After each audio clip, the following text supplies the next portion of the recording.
Bien, seguimos con nuestro invitado de la noche, un invitado ya que es habitué y están acostumbrados, además nuestro columnista oficial especializado en mercado financiero. Víctor Cantori, buenas noches, muchas gracias por venir. Hola José, muchas gracias por la invitación. Buenas noches a toda la audiencia. Ya más que la invitación, sos parte ya del staff, así bueno, que no tenés salida. Bien, más relajado. Yo, mira, haciendo abstracción de la valoración política que cada uno quiera hacer, voy a partir como disparador para el análisis una frase que dijo Pichetto cuando, previo incluso a ser nominado candidato a vicepresidente de la fórmula con Macri, en un reportaje con Carlos Pagni en La Nación, donde dice: yo pugno, digamos, por ir a un sistema capitalista que está ya dado en el mundo y de que ya nadie lo discute. ¿Por qué a nosotros nos cuesta tanto aceptar estas realidades? O por lo menos a una parte importante de la población le cuesta esto, con la estigmatización del neoliberalismo y todas estas cosas. Sí, básicamente Argentina terminó siendo uno de los últimos reductos en el mundo en donde se defiende la participación de un Estado súper grande con un gasto excesivo público. Tal es así que somos uno de los pocos países que no ha podido domar la inflación, porque siempre es el problema de imprimir para poder gastar. Otro es Venezuela. Venezuela ya vimos cómo termina. Los gobiernos, digamos, socialistas y demás, que no respetaban las ideas de libre mercado en el mundo, están, después lo vamos a ver en algunas placas, están con los índices, por no decir destruidos en cuanto a calidad de vida, nivel de vida, en educación y demás. Así que bueno, básicamente el liberalismo y el capitalismo en el mundo se impuso. Aquí no podemos dar todavía el segundo paso de discutir el liberalismo y el sistema capitalista de los defectos y de las cuestiones que tienen como a corregir, ¿sí? Una cosa es el cuidado del medio ambiente. No es un sistema perfecto, obvio, digamos. No es un sistema perfecto, pero aquí discutimos el sistema queriendo hacer otro nuevo y si es o repitiendo viejos, digamos, viejas historias, ¿no? Yo decía en el editorial que este es un país donde si vos te vas 20 días, parece que todo cambia. Ahora, si vos te vas 20 años y volvés, ves que todo sigue igual. No solo todo sigue igual, quizás peor. Digo, y hay cosas que, desde mi punto de vista, no son ideológicas. A ver, yo digo, el equilibrio fiscal, ¿es de derecha o de izquierda? No, es de sentido común. Sentido común, digamos. ¿Cómo nos cuesta aceptar cosas, digamos, que son de sentido común? En realidad, por ejemplo, una familia, si no tiene equilibrio fiscal, básicamente en poco tiempo se da cuenta. El tema es que el Estado tiene la particularidad de poder imprimir el dinero, ¿sí? ¿A costa de qué? A costa del salario, la inflación, y eso tarde o temprano termina en una digamos, crisis. ¿Qué sucede? Las personas y los grupos de personas son más proclives al estímulo de corto plazo. Entonces eso es aprovechado por la clase gobernante para tratar de generar algunos beneficios y poder, obviamente, reflejarlo en las urnas. Por ejemplo, si yo otorgo un subsidio a la luz y bajo el costo real del servicio, soy bueno. Ahora, si yo aumento el costo del servicio, soy malo. ¿Por qué? Pero ¿por qué si me lo están bajando al costo del servicio, quién lo está pagando? A la gente en realidad no le importa demasiado. Y si me suben el costo del servicio, ¿es porque este dirigente o este gobernante quiere hacerme un mal? En realidad yo siempre tengo como premisa un hilo conductor, que es decirle a la gente que el gobernante, sea de izquierda, sea de derecha, sea de centro, de arriba, de donde sea, siempre necesita particularmente el centro es los votos, la cantidad de votos. Como toda pirámide social es más ancha hacia abajo y los sectores de mayor poder adquisitivo y que acumulan riqueza son menores, cualquier gobernante, sea de la ideología política que sea, tiene que gobernar para la mayoría, porque si no a los 24 meses se va. lo que sucede es que hay diferentes maneras de atacar. Una es generar un estímulo artificial de corto plazo que termina por desencadenar un proteccionismo o un déficit fiscal que termina volando por los aires, o generar quizás de corto plazo un estímulo que no es muy bueno, que parece que nos está aumentando todo, que parece que nos está cayendo el salario real, pero que en definitiva busca un equilibrio que nos permita crecer de largo plazo. Entonces también se juega eso dentro del electorado. Hablábamos antes del déficit. Yo te decía, bueno, el equilibrio fiscal no es ideológico, ni de derecha ni de izquierda, y el déficit tampoco. El déficit más allá que no es ideológico, no es sustentable. Y esto es lo que no podemos meternos, ¿no?, en la cabeza. Culturalmente creemos que el Estado lo puede todo, sin embargo ese déficit alguien lo paga. Mejor dicho, lo pagamos todo. Y lo pagamos con impuestos, ¿no? Vos ahí tenés una... Claro, yo ahí traje unas gráficas todas, pero antes de decirles esto, todas las crisis argentinas fueron porque se gastaba más de lo que ingresaba. Así que es interesante. Y para ver un poco el tamaño y para ser didácticos con esto, ahí les traje algunas placas. No sé si la estamos viendo ahí en pantalla. Básicamente, yo ahí les traje en esa plaquita los sueldos necesarios para comprar un vehículo 0 kilómetros, que en Argentina son en torno a 26.5. Mientras que en otros países, por ejemplo, en Australia son apenas 5, en Japón son 8, ¿sí? Pero entonces, bueno, ahí lo que nosotros podríamos decir, ok, ganamos poco, ¿sí? Bien, si podemos pasar a la segunda placa, la fuente es la UADE, por las dudas. Ok, ¿cuánto se lleva el fisco de ese vehículo 0 kilómetro que nosotros vamos a comprar? Básicamente en Argentina se lleva aproximadamente el 55%. Miren en Brasil, miren Italia, miren España, miren Reino Unido. Déjame hacer un paréntesis, ¿sí?, si se puede, lo más didáctico posible. ¿Tá? O sea, que un auto que vale hoy 500.000 pesos, vos en una ventanilla dejás 200.000. Con esos 200.000 se paga el ingeniero que lo desarrolló, el operario que lo produjo, el camión que lo trajo, la comisión del concesionario. Y al lado, en otra ventanilla, vos ponés 300.000 que se lleva el Estado. Exactamente. Entonces, uno dice, ¿por qué las automotrices cierran y no venden?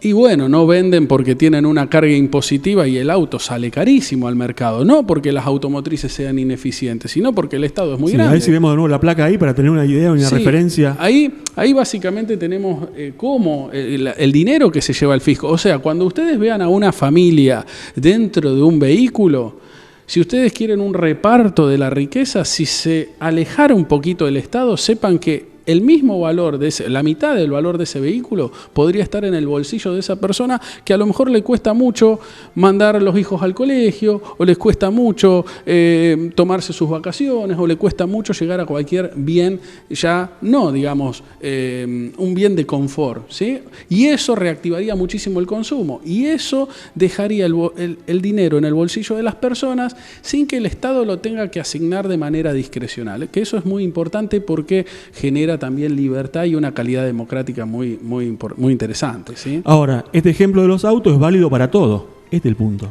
Bueno, ahora yo te traje unas plaquitas más. Si podemos pasar, Pablo, bueno, si podemos ir a la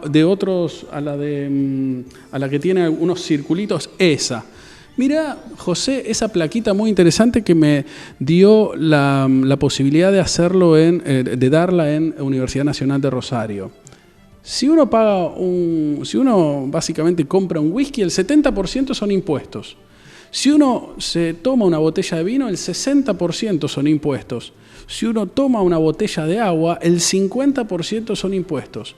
Y del salario, el 67% son impuestos. No. O sea, el liberalismo lo que quiere es que el asalariado gane más. Todo lo que nos están mirando tendrían que saber que podrían ganar el doble. El Estado se volvió tan grande y tan ineficiente que les está cobrando impuestos a las ganancias a los trabajadores. Le cobra a la parte empleadora y le cobra cuando va a consumir. Entonces, Si alguien quiere, y esto no es ni de derecha, ni de izquierda, ni de arriba, ni de abajo, porque como sabrán yo no soy de ningún partido político, no milito en ninguna agrupación, ni mucho menos. Pero si a alguien le interesan los pobres o los más desposeídos, lo que tienen que tratar de hacer es sacarle el IVA a los alimentos, porque el que no tiene ni siquiera para comprarse una bicicleta va a poder ir y acceder a alimentos más baratos. Y ¿saben qué? No va a depender de ningún gobernante ni partido político de turno, y va a ir al supermercado y va a tener los alimentos más baratos. Entonces, eso es liberalismo, ponerle sentido común, incluir a la gente, pasarla de clases bajas a clases medias y hacer que tengan un desarrollo en la vida social que les permita progresar de manera económico-financiera. Mira, yo siempre pongo un ejemplo muy grosero si se quiere, ¿no? Pero si el déficit fiscal fuera menor, el kilo de asado en vez de estar en 300 estaría en 150. Claro, sí, en realidad. Porque, digamos, viste que acá siempre impacta mucho el kilo de las carnes, digo, como elemento, ¿no? Es sencilla la cuenta, digamos. Lo que pasa es que me parece que no hay un grado de conectividad en el imaginario de la gente acerca de una cosa y la otra, ¿no? Porque el déficit es una cosa medio abstracta. El Estado es una cosa medio abstracta para la gente, ¿no? Sí. Como si el Estado no hubiera que financiarlo. Bueno, ahí está en una de las cuestiones que yo planteo, es que por eso la educación es fundamental en el electorado. ¿Por qué? Porque si ¿por qué el liberalismo tiene muchísima más pegada y llegada en el segmento de 17, 18 a 30 años? ¿Por qué? ¿Y por qué lo va a tener más en el futuro? ¿Y por qué los gobernantes básicamente van a estar en una situación como diciendo, ahora el electorado está viendo en qué gasto, está viendo que yo soy un peso para la economía y para el desarrollo de los individuos y que no quieren seguir pidiéndome favores? ¿Por qué? ¿Por qué se produce este fenómeno en donde el liberalismo empezó a calar hondo? Porque la nueva generación es de nativos digitales. Hoy no les pueden contar historias de Venezuela, hoy con 2 clics la tienen. Hoy no les pueden contar estadísticas sobre desempleo de Venezuela o sobre lo que pasa o sobre la realidad. Hoy tienen en 2 clics las imágenes de Cuba, las imágenes de Corea del Norte, qué pasó en la historia, qué están haciendo el resto del mundo en la palma de la mano. Ya no se trata de historias viejas contadas de modelos que funcionaban o que no funcionaban. Hoy la gente, los chicos, los jóvenes lo pueden comparar, lo pueden ver, independientemente de que otro tipo de dirigente que pueda tener otro pensamiento, no lo haga con la honestidad intelectual fantástica que es la de decir, no, me parece que para desarrollar esta sociedad vamos por este lado. Lo que cambia no es el objetivo final, sino el camino, ¿sí? Mirá, acerca de lo que vos decís, permitime un pequeño aporte, que yo te lo iba a comentar en un momento, porque digo, mientras en el mundo pasa esto, nosotros seguimos discutiendo cosas del siglo pasado, más que del siglo pasado, pues ya el siglo pasado ya es viejo, digamos. Sí. ¿No? Dice, la economía mundial se ha vuelto digital. El aporte del capital intangible en el valor agregado de cada año en todo el mundo duplica al aporte del viejo capital físico. El producto más transado entre fronteras ya no es petróleo, ni los químicos, ni los autos, sino los datos y el conocimiento. La información, la invención y la innovación. La propiedad intelectual y las patentes son el motor de capital planetario. De todas las conexiones transfronterizas que genera la sociedad digital planetaria, ya la mitad son conexiones entre máquinas que se vinculan autónomamente, mientras solo 1/3 de aquellas se producen entre teléfonos inteligentes o computadoras administradas por personas. Las empresas ya no prevalecen por productos, sino por prestaciones. ¿Querés que te cierre con algo? Sí. Viste que como el mundo avanza sobre el valor agregado, y acá en Argentina, ¿sabes qué tenemos el impuesto? El impuesto al valor agregado.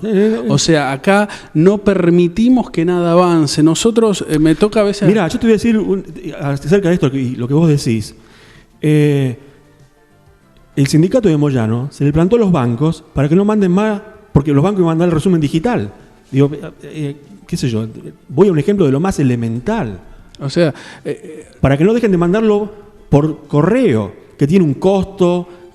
vuelve todo más ineficiente, todo el sistema. Entonces digo, por eso estamos discutiendo cosas que ya eran viejas hace 20, 30 años y las seguimos discutiendo. Incluso el mundo avanza y no nos va a esperar el mundo. Cuando nosotros le cobramos, particularmente cuando por suerte me invitaron a dar algunas charlas en UNR, les contaba que los impuestos no son gratuitos. Cuando uno le saca, cuando uno piensa que tiene la vaca o la gallina de los huevos de oro en realidad y le saca el campo y le saca el campo por años y le sigue manteniendo impuestos y tiene el pie encima sobre el productor agropecuario porque piensa que indefinidamente va a financiar a la economía, yo les digo que tengo malas noticias. Todo ese dinero que durante años le sacaron al campo, en el futuro lo vamos a pagar. ¿En cuánto? En 5 a 10 años son mis estimaciones. ¿Por qué? Vos me dirás. Porque mientras se le sacaba ese dinero a ese sector de la economía y se lo asfixiaba, y al no dejarlo tener ese dinero, no podían invertir. ¿En qué? En ciencia y tecnología, entre otras cosas. ¿Y qué hizo el mundo? El mundo empezó a crear los alimentos sintéticos. Los alimentos sintéticos, de acá a 10 años se va a poder crear carne sintética y ahí entonces está la pregunta, si Argentina exporta commodities para que China transforme la proteína vegetal en proteína animal. Si China dentro de 10 años va a poder hacer en factorías carne sintética en donde mide el tenor graso, en donde mide los nutrientes, en donde se hace con el 90% menos de agua y demás. Somos como Kodak en la época de Kodak, cuando era el mundo agrodependiente, y lo es todavía, fantástico, cabeza de serie. Ahora, el mundo cambió a lo digital, Kodak no lo tuvo en cuenta, hoy Kodak se desplomó y dejó de ser el líder en el mundo. Nosotros somos líderes en el mundo, pero no estamos liderando porque estamos aplastando al agro y porque no generamos las condiciones propicias. La nueva revolución en alimentos, que es la revolución en carne y alimentos artificiales. Nos está pasando una revolución por al lado y por seguir enfrascados en esta cuestión de no saber cómo avanzar como sociedad, nos vamos a perder el tren de la próxima revolución, que es la revolución de los alimentos. Ahora, y ya vamos a ir redondeando un poco el tema, toda esta ineficiencia del déficit, o sea, que deriva del déficit fiscal con, digamos, burocracia, con el Estado que te pone el pie encima, lleva también a tener una economía muy cerrada. Porque si no, digamos, en ese contexto, las industrias no son eficientes, por más que quieran. Sí. Entonces tenemos que cerrar la economía, y cerrar la economía implica un país atrasado. Básicamente, después de un país de África, junto con Brasil, y Brasil el segundo y nosotros el tercero, somos la economía más atrasada del mundo. Básicamente yo ahí cuento una historia, son 2 caminos para entenderlo. Suponete que vos tenés una empresa que fabrica X producto y es ineficiente, súper ineficiente. Y otra empresa, si querés lo podés tener, no sé, algún ejemplo que vos tengas cercano, que cada uno sepa, que es súper eficiente, ya exporta por sí misma. Entonces, alguien puede decir maravillosamente, tratando de buscar equiparándose, y dice, bueno, ok, vamos a subsidiar a esta empresa que es ineficiente. Yo, Estado, digo, vamos a subsidiar, contentos lo de esta empresa que es ineficiente. ¿Cuánto necesitan? X cantidad de dinero. Esa X cantidad de dinero, yo puedo tenerla de 2 maneras, o lo imprimo o se lo cobro al que ya es eficiente. Si se lo cobro al que ya es eficiente, el que es eficiente y le salía 10 pesos producir algo, ahora con los impuestos le va a salir 20, 30. Cuando vaya al exterior, cuando vaya a exportar, en los mercados de la exportación le van a decir, no, acá ya sos caro. Es más, sos tan caro que ahora mis productos son baratos, entonces voy a atacar tu mercado nacional. ¿Yo qué hago para proteger a esa empresa que era súper eficiente? Me cierro al comercio. Cuando me cierro al comercio, a esta empresa que era súper eficiente y estaba predispuesta a competir, y de hecho lo competía, le aseguro una cuota de mercado a nivel nacional. Eso se conoce como cazar en el zoológico. Eso termina mal porque la empresa durante mucho tiempo termina acostumbrándose a no competir, y si yo levanto nuevamente la protección, a esta empresa básicamente las dejo con las defensas bajas, y eso es un problema. Y el consumidor paga un producto caro. Y el consumidor, o sea, tenemos después, ¿cuál es el hilo conductor? Terminamos viendo gente que hace colas de 12 horas para ir a Chile porque un producto sale más barato. Y terminamos pagando todos productos de mala calidad y caros. Mientras que del otro lado, por dar ese subsidio y generar esas fuentes de empleo que fueron esos trabajadores y consumieron en otro lado, lo que creo es crecimiento artificial que termina fomentando o la inflación si lo imprimo, o la pérdida de competitividad de mis empresas eficientes, y la economía termina volando por los aires. Es de manual, son dos caminitos. Y bueno, es sentido común. Es sentido común. Ideológico. Ahí tenemos una placa, ¿no? Sí, tenemos una placa. ¿A cómo le va a los países? Sí, pero tenemos una placa de más atrás, Pablo, otra más. Ahí está. Por ejemplo, tenemos, independientemente de las ideologías políticas, ¿sí? Porque básicamente yo no soy de ningún partido, pero esto es lo que proponía un candidato, y es digno de analizar. Que ningún jubilado gane menos de 30.000 pesos es la propuesta de Nicolás del Caño, que es un dirigente de muchísima experiencia, ¿sí? Yo te voy a duplicar la apuesta. Que ningún jubilado gane menos de 80 lucas. Fantástico, y yo propongo que no gane menos de 100.000.